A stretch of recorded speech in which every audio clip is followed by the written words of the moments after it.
What if I told you there was a simple photography exercise that's guaranteed to help you see more creatively?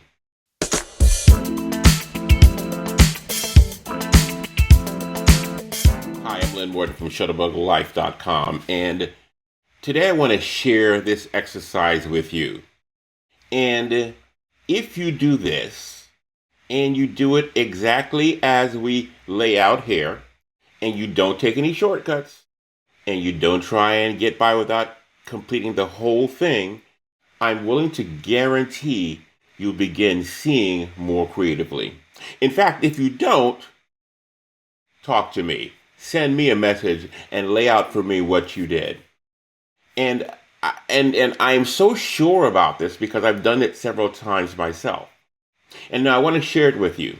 Now, I introduced this as part of a blog post I did earlier, which was also based on a presentation I had done a while back on how to see more creatively. And I laid out a lot of things you can do both on the artistic side and the technical side to help yourself begin to see more creatively and translate that into your photographs. Now, I have a blog post. I'll share the link in the comments here, and you can check that out for the full layout of all of the different things you can do to begin to see creatively. But one of the things I suggested in that blog post and that presentation was this 100 frame challenge.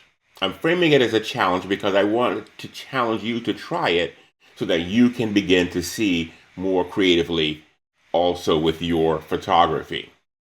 Now, this works because it forces you to begin to see past what's obvious to you. You know, we used to say the first place is the worst place, meaning the first place you walk up and see a subject is usually the worst place to photograph it because that is the most common and obvious place to look at it. And this drill forces you to go beyond that first place. So now, the purpose of this challenge, because I am challenging you to do this with me so that you can begin to see more creatively. And so this challenge asks you to do 100 unique frames of one simple subject. 100 unique frames or 100 unique pictures of the same subject. That's right, 100 sounds like a lot, but it's designed to help push you to more creatively seeing something. And the whole point of this is to get you to stay with that subject long enough to push past what's comfortable and what's obvious and get to the part where you begin to see more creatively. And it will happen for you. So here's what you do. You choose one subject, just one subject. And I'm going to suggest that you choose a subject that you have complete access to. And by that I mean something that you can go all the way around, like 360 degrees around it, that you can go above or below it. And so a smaller subject might be helpful. And we can use the whole, remember what we said a noun was when you were in grade school, a person, place, or thing? Well, let's let that apply here also. A person, place, or thing, but you need to be able to have complete access to it because when you start shooting your 100 frames, you're going to want that kind of access to give you more variations. And so choose something you have access to. I was on a workshop and was challenging the attendees to do it.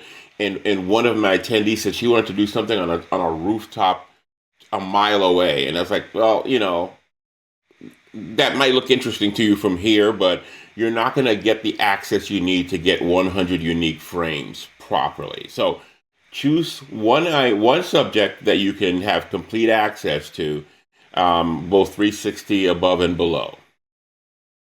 And then each frame has to be very unique or different. Like, don't take a picture here and move an inch, take another picture, move another inch, take another picture. You know, again, don't cheat yourself. Look for ways that you can, change uniquely and very obviously the picture frame. And so That's looking at different things like your angle perspective, the distance, the light. You'll see you as you start to really probe, you'll see how the light falls differently around different parts of it. The depth of field. You can use your camera to, also create different images with your depth of field and your shutter speed, depending on what the subject is that you've chosen. The framing, whether you're going a horizontal or portrait.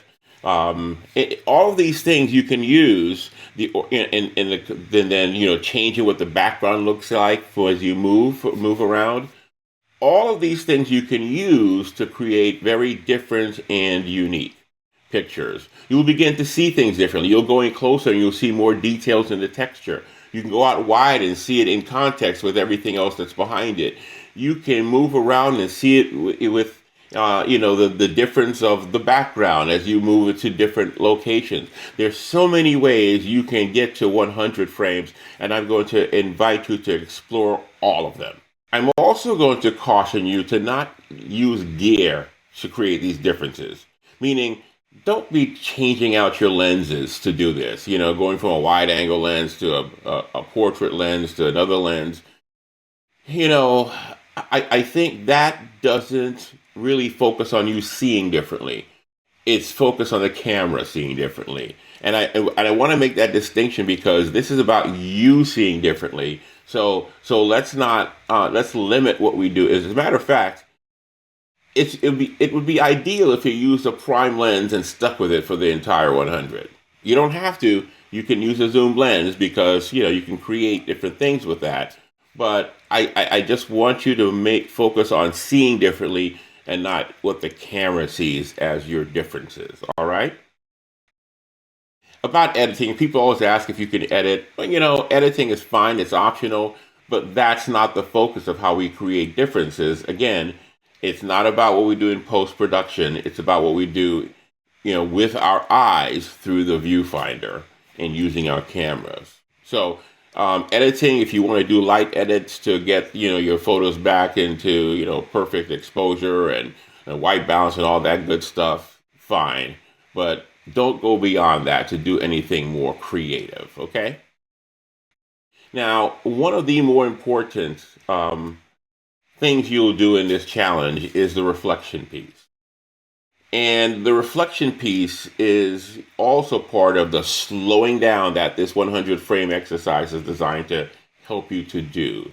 You want to slow down and then stop and reflect because that also is, believe it or not, part of the process of helping you to see more creatively. As you think back on how things unfolded for you and what that journey was like, and slow down and sort of replay it in your mind, you'll begin to also pick up other things and other ideas and insights along the way that will also help you going forward. And so here are some questions that you can ask yourself. When did it start to feel difficult? When did it start to feel interesting again? About what? What surprised you about this whole process? What did you notice after only frame 30, 50, 80? And then how does this change the way you see familiar subjects? Now, one thing you might do with your camera is you might set the numbering of your camera to start at 1. You can reset it so it starts at 1 as when you begin this process, so that when you look at the images later, the numbers will tell you which one it is, and that might be an easy way to help you recognize where you were in the journey. And the insights matter as much as the images. This is important.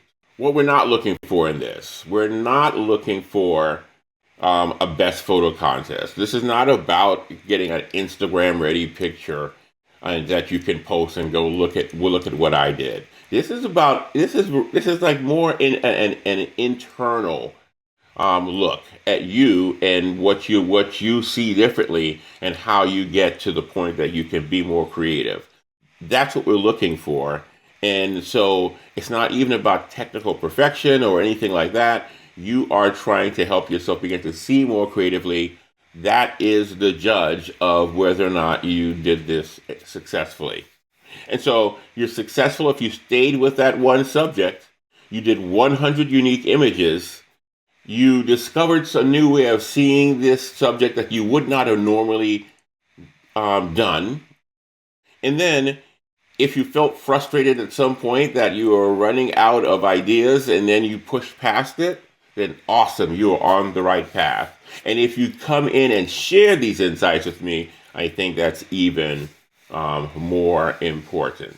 So if you want to do this and if you want to share it with me inside the Shutterbug Life community, I have the challenge on my platform, and you can go in there and after you've done your 100, you can share your 3 to 6 images with us and your insights, and then we can all sort of comment and also encourage you, and and you can do it more than once. You can do it several times if you want to, and see this sort of compound effect of this continuing to improve the way you see more creatively.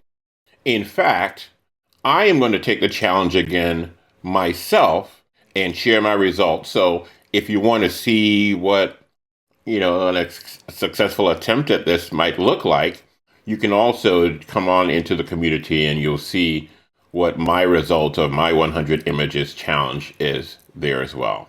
The 100 frame challenge, you can go, here, scan the QR code, go to the website, sign up to come onto the platform and share your results with us. I'm really anxious to see what you come up with. And so this is the 100 frame challenge. It will help you to see more creatively, and I challenge you to do it today.